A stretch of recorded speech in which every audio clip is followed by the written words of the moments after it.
안녕하십니까. 운영체제 챕터 5 CPU 스케줄링의 수업을 계속 진행하도록 하겠습니다. 앞서 우리가 웨이티드 에버리지를 통해서 shortest job first 방식의 스케줄링의 처리를 살펴봤습니다. 그래서 next CPU burst를 의 길이를 예측하는 데 있어서 사용되는 익스프레션을 조금 전에 살펴봤고요. 이렇게 과거에 실측된 데이터와 미래를 예측한 데이터를 이제 웨이티드 에버리지로 반영을 했을 때 어떤 효과가 발생하는지를 그래프로 한번 표시를 해본 그림입니다. 그래서 이 그래프의 x축은 이제 시간축이 되겠고요. 좌측에서 우측으로 이제 시간이 흘러가는 형태가 되죠. 그리고 y축은 t값, ti 값과 타우 값을 이제 나타내고 있는 겁니다.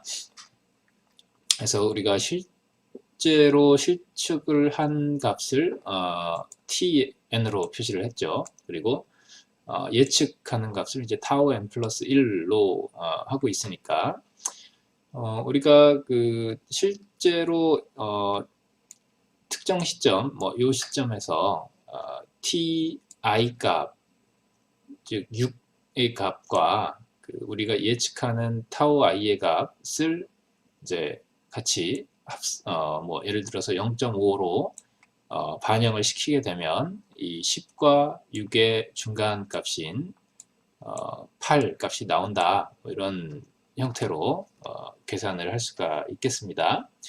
그래서 이러한 계산을 이제 지속적으로 하다 보면 여기 지금 솔리드 라인, 블랙 솔리드 라인, 굵은색 검은 선, 실선이 이제 실제적인 넥스트 CPU 버스트의 값이고 여기 지금 파란색으로 되어 있는 곡선은 우리가 이제 앞에 웨이티드 에버리지 공식을 해서 계산을 한 결과값이 되겠습니다. 그래서 예상하시다시피 실제의 CPU 버스트를 전반적으로 잘 따라가는 추세를 보이고 있고요. 하지만 다소 실제적으로 급격한 CPU 버스트의 변화가 일어났을 때에는 이런 현상이 되겠죠.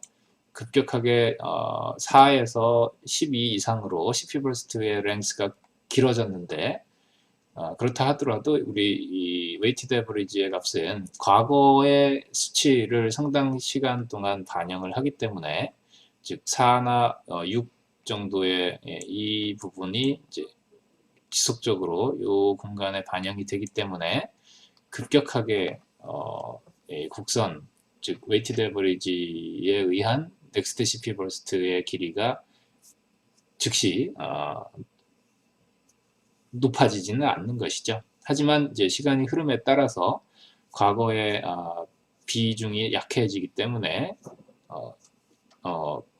실제 값을 곧 따라가게 됩니다. 그래서 전반적으로 CPU 버스트가 실제적인 CPU 버스트와 예측한 값의 이제 반영 비율에 따라서 이 어느 정도 민첩하게 실제적인 CPU 버스트를 반영하느냐가 달려있게 되고요. 그래서 그러한 얼마나 빠르게 실제 값을 반영해 줄 것인지에 대해서는 이제 운영체제 개발자가 결정을 해야 되는 그런 문제가 되겠습니다. 자, 다음에 살펴볼 스케줄링 방식은 우리가 shortest remaining time first 라고 하는 스케줄링 방법입니다. 앞서 우리가 봤던 shortest job first 방식과 방법과 거의 유사하고요. 단지 이 shortest remaining time first 스케줄링 방법은 앞에 SJF에다가 프리엠티브 스케줄링의 특성을 조금 이제 가미한 형태다라고 할 수가 있겠습니다. 그래서 그 프리엠티브 스케줄링이다라는 이야기는 어떤 뜻이냐면, 지난번에도 제가 이제 말씀을 드렸습니다만,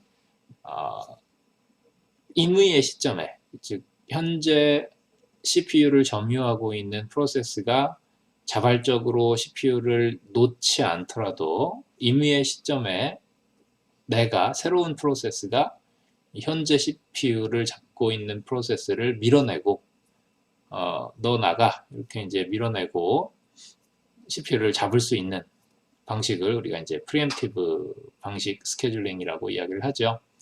그래서 앞서 보셨던 스케줄링 방법은 전부 non-preemptive 방식의 스케줄링에 기반했었다면, 지금 이 슬라이드에 있는 shortest remaining time first 방식은 이제 preemptive 방식의 스케줄링이 되겠습니다. 그래서 예를 한번 들어서 설명을 드리겠습니다. 지금 프로세스가 4개가 있지요. 4개 P1, P2, P3, P4가 이제 도착을 합니다. 근데 이번에는 이제 이 각각의 프로세스가 전부 0초에 도착하는 게 아니고, 이렇게 이제 0초, 1초, 2초, 3초의 순서로 약 1초씩 간격을 두고 도착을 한다라고 가정을 하겠습니다. 그리고 이 각각의 프로세스들이 수행하는 벌스트 타임은 이제 8495가 되겠습니다. 그래서 이제 이 preemptive SJF, 즉 shortest remaining time first 방식에 의해서 겐 차트를 그려보면 어떻게 되냐면, 일단 0초의 시점에는 어떤 프로세스도 존재하지 않고 단지 P1 프로세스만 존재를 하지요. 0초에 도착한 프로세스는 P1밖에 없습니다. 그래서 당연히 P1이 제일 먼저 0초에 이제 스타트를 할 것입니다. 그래서 원래는 이 P1은 8초간 계속적으로 이제 실행이 돼야 되는 프로세스죠. 벌스트 타임이 8이니까요. 그런데 이 8초를 실행하기 전에 지금 1초의 시점에 우리가 또 새로운 프로세스가 도착을 합니다. 여기 지금 P2라는 프로세스가 arrival 타임이 1이니까 1초 시점에 P2라는 새로운 프로세스가 들어오는데, 그 시점에 보니까 이 P2의 벌스트 타임이 4입니다. 즉, 이 1초라는 시점에 살펴보면 현재 프로세스가 2개가 있고, 즉 현재 프로세스를 잡고 돌아가는 P1이 하나가 있고, 또 지금 막 들어온 프로세스 P2가 이제 1초라는 시점에 둘 다 이 시스템 안에 존재를 한단 말입니다. 근데 각각의 next CPU burst time을 살펴보니까 P1은 원래 8초였는데 지금 1초를 이미 사용을 했죠. 0초부터 1초간 자기가 수행을 했으니까 이제 남은 next CPU burst는 이제 7입니다. 그리고 P2는 1초에 들어왔고 아직 실행을 하나도 안 했으니까 지금 남은 CPU burst가 이제 4인 거죠. 원래 저희가 갖고 들어온 그대로. 그래서 이렇다 보니까 지금 남아있는 shortest remaining first 방식에는 남아있는 CPU burst 타임이 가장 짧은 것을 스케줄하게 돼 있는데, P2가 4 값으로 P1, 현재 실행하고 있는 P1보다 더 작은 CPU burst를 갖고 있지요. 따라서 이런 경우에 지금 우리가 지금 보고 있는 shortest job first의 preemptive 버전에서는 프리엠션이 가능하다라고 했기 때문에 이 P2가 P1을 밀어내고 P2가 스케줄을 받게 됩니다. 그래서 여기 지금 1초 시점에 P1이 나가고 P2가 이제 CPU를 잡고 실행을 하게 되는 거죠. 그래서 이렇게 실행을 하다가 2초가 되는 시점에 지금 여기 지금 2초죠. 2초가 되는 시점에 다시 새로운 프로세스 P3가 들어왔습니다. P3가 들어왔는데 2초가 되는 시점에 보니까 P1, P2, P3 이렇게 이제 세 개의 프로세스가 시스템에 존재를 하는 상황인 거죠. 그래서 각각의 remaining time, 즉 next CPU burst를 체크를 해봤더니 P1은 7초죠. 지금 1초에서 2초 사이의 구간에는 P1은 실행을 하질 못했습니다. 그래서 1초에 갖고 있던 이 7초라는 CPU burst time을 그대로 가지고 있겠죠. 그리고 P2에 남아있는 다음 CPU burst는 4에서 1초간 실행했으니까 1을 뺀 3이 되겠고요. 그리고 P3는 이제 지금 막 들어왔는데 2초라는 순간에 막 들어왔고 9초의 CPU burst를 갖고 있습니다. 그래서 739가 돼서 지금 가장 남아있는 넥스트 CPU burst가 작은 P2를 선택을 계속 하게 되는 거죠. 이 2초 시점에서. 그래서 P2가 다른 프로세스와 스위치되지 않고 계속 수행을 할 수가 있는 겁니다. 자, 그리고 이제 3초가 됐다고 가정을 하겠습니다. 3초가 된 시점에 다시 P4라는 새로운 프로세스가 들어왔습니다. 그리고 얘가 CPU burst를 5초를 갖고 있는 프로세스입니다. 그래서 3초에서는 어떤 프로세스들이 있냐면 P1, P2, P3, P4 이렇게 4개의 프로세스들이 있는 거죠. 그리고 각각의 Next CPU burst는 P1은 계속 아무 실행을 못하고 있으니까 똑같이 7초를 유지를 할 것이고요. P2는 지금 1초부터 3초 현재 시점까지 2초간 계속 실행을 했습니다. 그래서 원래 4초의 CPU burst를 갖고 있다가 2초를 시간 소요를 했으니 이제 2초만 남게 되겠습니다. 그리고 P3는 2초에 들어와서 현재 시점인 3초까지 아무 실행을 못 했으니까 원래 갖고 온 9초를 계속 그대로 가지게 될 것이고요. P4는 이제 지금 막 들어왔습니다. 3초라는 시점에 지금 막 들어왔고 5초라는 CPU burst를 갖고 있기 때문에 여기서도 여전히 가장 남아있는 remaining time이 짧은 shortest remaining time first를 고르면 P2가 되는 것이죠. 그래서 P3라는 순간에도 여전히 P2가 스케줄을 받고 실행을 할 수가 있는 겁니다. 이렇게 이제 계속적으로 이제 실행이 되다 보면 지금 이 가장 짧은 remaining time을 갖는 P2가 계속 실행을 하다가 이제 더 이상 남은 CPU burst가 없는 시점, 즉 P2가 이제 0의 CPU burst를 갖는 시점인 5초에 이제 다시 스케줄이 되겠죠.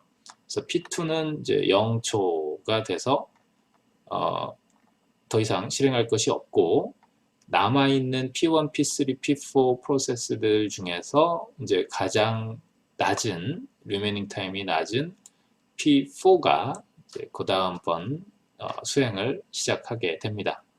그래서 5초간 P4가 수행을 하고 10초가 되는 시점에 다시 또 다른 프로세스가 스케줄이 되어야겠죠. 그랬을 때 이 10초가 되는 시점에서는 다시 또 P1과 P3 중에서 비교를 할 테니까 현재 남아있는 CPU burst가 P1이 더 짧습니다.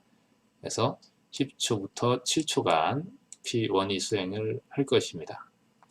자, 여기 지금 현재 이 구간에서는 특별히 그 새로 들어오는 프로세스가 없기 때문에 이 3초 시점에 갖고 있던 이 CPU 버스트가 이제 차례대로 낮은 순서대로 그냥 쭉 소진이 되는 스케줄 되면서 소진이 되는 이런 형태의 패턴을 보이고 있습니다.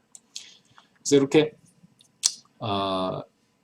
현재 수행 중인 그 프로세스를 이제 밀어내고 자신이 수행할 수 있도록 하는 프로그램 스케줄링 방식이 바로 이 프리엠티브 스케줄링, 프리엠티브 SJF 방식이 되겠습니다.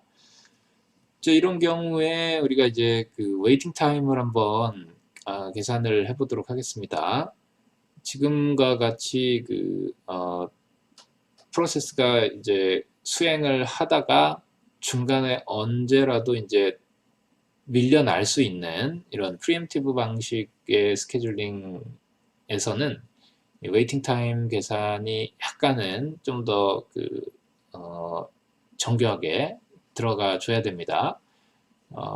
그래서 그런 부분을 이제 좀 주의 깊게 살펴보시기 바랍니다. 예를 들어서 P1의 웨이팅 타임을 먼저 계산을 해 보겠습니다. P1은 지금 언제 시작이 됐나요? 0초에 바로 시작이 됐습니다. 자, 여기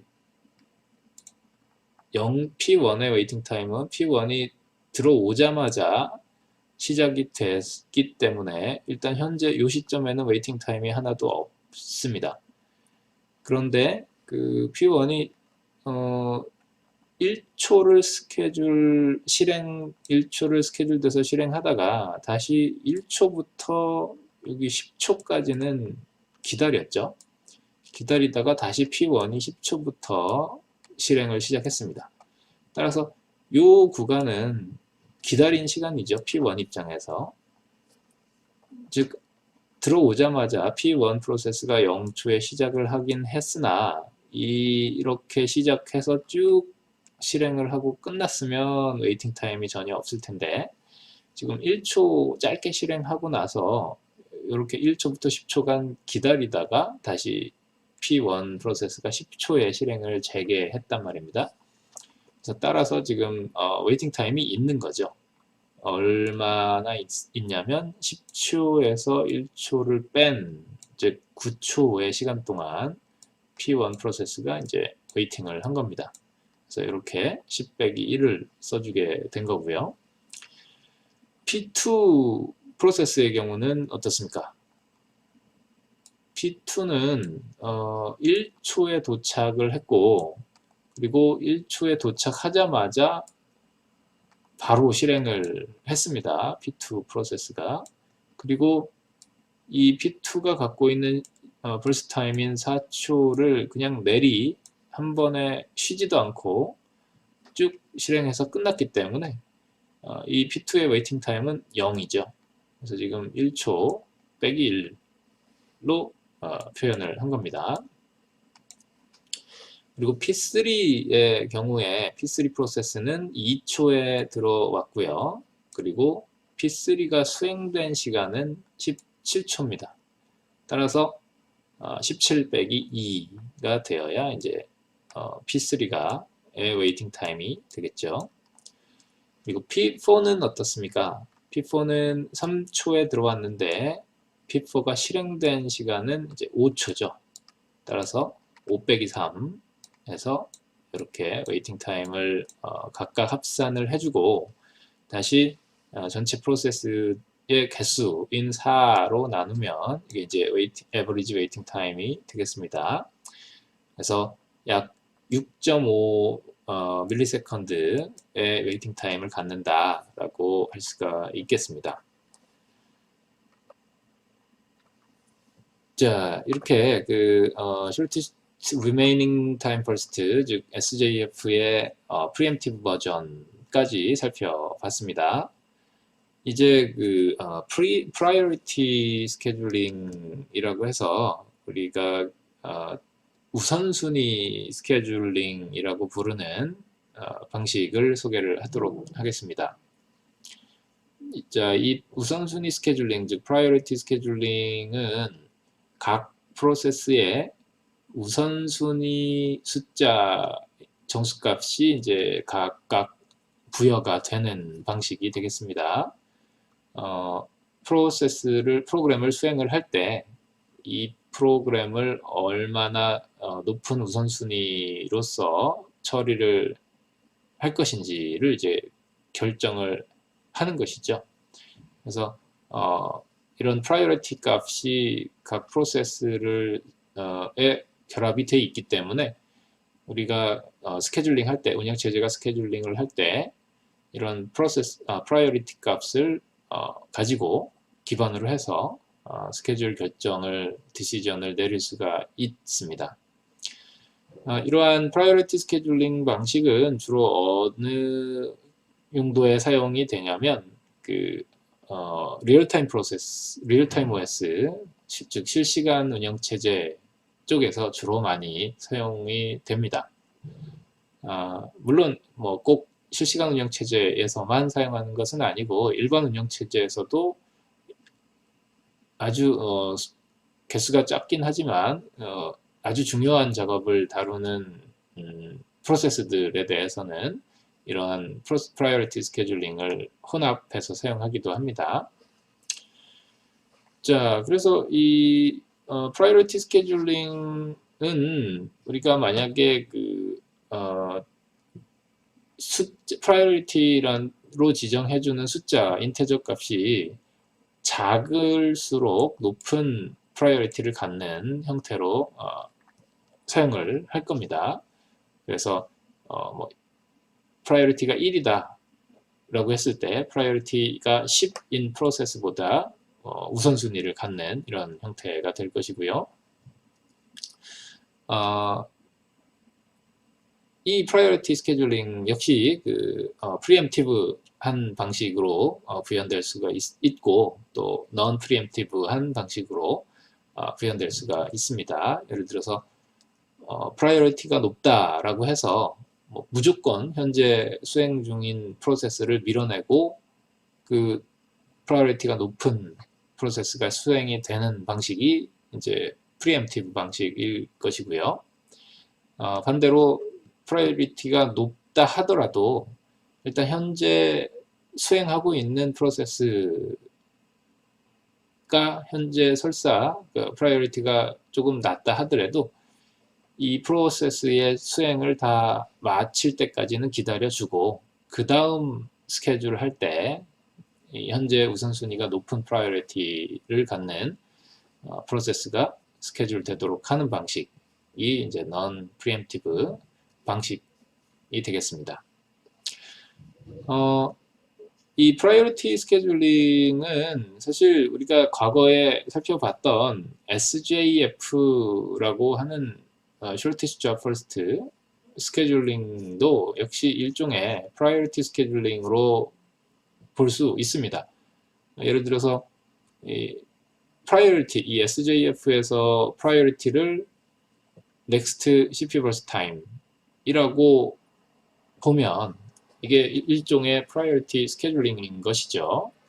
즉 SJF에서는 스케줄링 할 때 남은 next CPU burst time을 가지고 그 next CPU burst time이 낮은 프로세스를 스케줄하지 않습니까? 따라서 이게 이 next CPU burst time을 priority 값이라고만 판단을 하게 되면 이게 일종의 프라이어리티 스케줄링이다라고 할 수가 있는 거죠. 그래서 이 프라이어리티는 어떤 것이 될 수도 있습니다. 이 운영체제를 만드는 사람이 이 어떤 프라이어리티 값을 활용해서 운영체제의 프라이어리티 스케줄링을 구현할 것인지를 이제 결정하는 데 달려 있는 것이죠. 자, 그러면 이 프라이어리티 스케줄링의 동작은 대체적으로 이렇게 되는 것을 확인을 했고 사실 이 방식은 한 가지 문제점이 하나 있을 수가 있습니다. 그래서 여기 지금 problem이라고 소개를 해놨는데요. 스타베이션이라고 하는 현상이 발생할 수가 있는 우려가 있지요. 우리가 흔히 스타베이션이라고 하면 이제 그 기아, 배고픈 현상을 배고픈 상태를 나타내는 거죠. 그래서 프라이어리티 스케줄링을 자칫 잘못하게 되면 이렇게 특정 프로세스가 스타베이션에 빠질 수가 있습니다. 배고픈 상태에 빠질 수가 있습니다. 어떤 이야기냐면 우선순위가 낮은 로우 프라이어리티 프로세스의 경우는 한 번도 실행을 못할 수가 있는 것이죠. 그러니까 실행을 뭐 꼭 한 번은 할 수 있다 하더라도 뭐 끝마칠 수 있을 정도로 충분히 스케줄을 받지 못할 수가 있다는 이야기죠.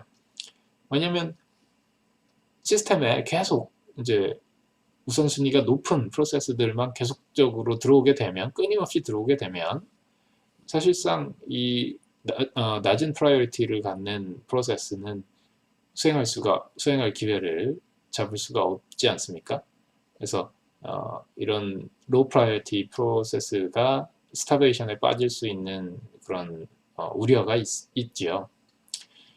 그래서 이러한 스타베이션 현상을 방지하기 위해서 여러 가지 솔루션들이 가능합니다. 여러 가지 연구자들에 의해서 프라이어리티 스케줄링의 스타베이션을 방지하는 기법들이 연구가 됐는데, 그 중에 한 가지를 소개를 드리면 이제 에이징이라고 하는 기법을 사용함으로써 이 스타베이션을 방지할 수가 있는 거죠. 에이징이라고 하면 우리가 보통 나이를 먹다, 뭐 나이를 먹이다 이런 뜻으로 사용할 수가 있겠습니다. 즉 로우 프라이어리티 프로세스가 스케줄을 받지 못하고 있는 그런 시간을 계속적으로 이 프라이어리티에 반영을 시켜주는 거죠. 아무리 이 프로세스가 낮은 우선순위를 갖는 프로세스라 할지라도 이 프로세스가 계속적으로 대기하는 시간을 프라이어리티에 반영을 시켜주면 이제 언젠가는 아주 오랜 시간 기다리면 우선순위가 높아질 거지 않습니까? 따라서 언젠가는 가장 최고 높은 우선순위가 되어서 실행을 할 수가 있는 기회가 오겠죠. 그래서 시간이 지남에 따라서 이 프로세스의 프라이어리티를 높여주는 방식, 즉 에이징 기법을 사용하면 낮은 프라이어리티의 프로세스가 스타베이션을 겪는 현상을 이제 방지할 수가 있는 것이죠. 자, 그러면 이제 프라이어리티 스케줄링을 실제적으로 예를 들어서 한번 살펴보도록 하겠습니다. 자, 프로세스가 5개가 있습니다. 1, 2, 3, 4, 5가 있고요. 각각의 버스트 타임이 10초, 1초, 2초, 1초, 5초가 되겠습니다. 그리고 이 각각 프로세스의 프라이어리티가 3초, 1초, 3, 1, 4, 5, 2이죠. 따라서 현재 이 5개 중에서는 2번 프로세스가 가장 우선순위가 높고, 그리고 4번 프로세스가 가장 우선순위가 낮은 형태를 취하고 있습니다. 그래서 이러한 상황에서 겐 차트를 그려보게 되면 일단 0초에서 어떤 프로세스가 스케줄을 다 먼저 받겠습니까? 자, 현재 가정은 이 5개 프로세스가 0초에 이미 다 따다다닥 동시에 0초에 들어왔다라는 가정을 하면 됩니다. 그리고 우선순위가 이러한 순서로, 즉 P2가 가장 높은 우선순위를 갖고 있기 때문에 0초라는 순간에는 당연히 P2가 제일 먼저 스케줄이 되겠죠. 그래서 P2가 1초간 실행을 하고 나면 이 P2는 벌스 타임이 1초이기 때문에 이제 수행을 다 마치고 CPU를 놓게 됩니다. 그러면 이 1초 시점에 다시 또 스케줄을 해야겠죠. 프라이어리티에 기반해서. 그러면 이제 어떤 프로세스가 선정이 되겠습니까? P2를 제외한 나머지 P1, P3, P4, P5 중에서 우선순위를 비교해 봤더니 3, 4, 5, 2로서 프로세스 5번이 가장 높은 우선순위를 갖습니다.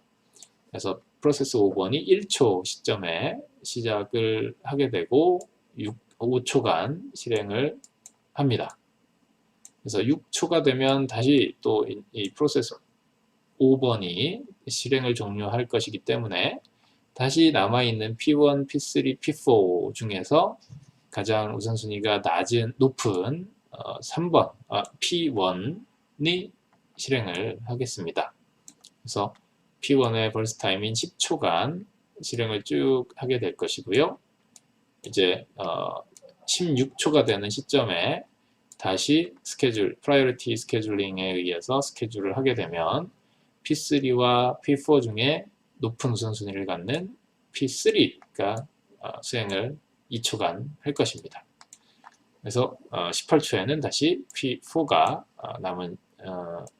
혼자 남아있기 때문에 수행을 할 것이고요. 그래서 이렇게 실행을 하는 상황에서 우리가 이제 average waiting time을 계산을 해보면 각각 P1은 6초를 기다렸고요. 그리고 P2는 0초를 기다렸죠. 들어오자마자 0초에 실행을 했으니까요. 그리고 P3는 16초를 기다렸습니다.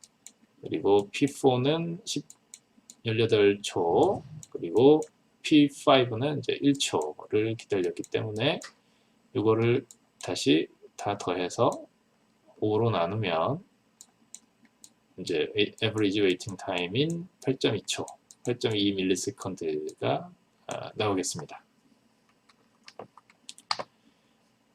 자, 이상으로 이번 시간 강의를 모두 마치도록 하겠습니다. 여러분 수고 많으셨습니다.